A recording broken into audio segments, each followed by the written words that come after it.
تخيل انك تبقى الشخص الوحيد في العالم اللي تكون شفت فيلم بيكسار الجديد قبل اي حد، حتى قبل نزوله السينما. اكيد هتقول ده تلاقيه ابن مخرج الفيلم ولا حد قريبهم او حد حتى شغال معاهم، لكن الحقيقة مختلفة تماما وهتأثر فيك جدا. الحكاية ابتدت قبل عرض فيلم اب بكام يوم، لما بيكسر بدأت تستقبل رسائل وايميلات كتيرة قوي في ايام ورا بعض من عائلة طفلة اسمها كولبي. طفلة عندها 10 سنين وبتحب افلام الكرتون قوي، وكان نفسها تشوف الفيلم، لكن كان في مشكلة كبيرة جدا. كولبي كانت مصابة بمرض خطير وفي مرحلة متأخرة، وحالتها الصحية كانت سيئة جدا لدرجة انها حتى مش هتقدر تروح السينما ولا هتعرف تشوف الفيلم زي باقي الاطفال. اهلها فضلوا يدوروا كده ويشوفوا اي حد شغال في بيكسر، ما هو لازم حد يحقق امنية الطفلة دي. وفعلا الادارة لما عرفت حوار الطفلة دي قررت انها تعمل حاجة استثنائية بدون اي تردد. بيكسر بعتت واحد من موظفيها ومعاه نسخة DVD، نسخة خاصة جدا من الفيلم ومحدش شافها قبل كده، عشان يفرجوها لكولبي وهي في بيتها.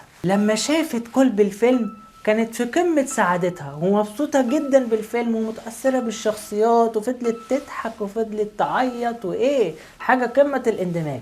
بس للأسف اللي حصل بعدها كان صادم جدا.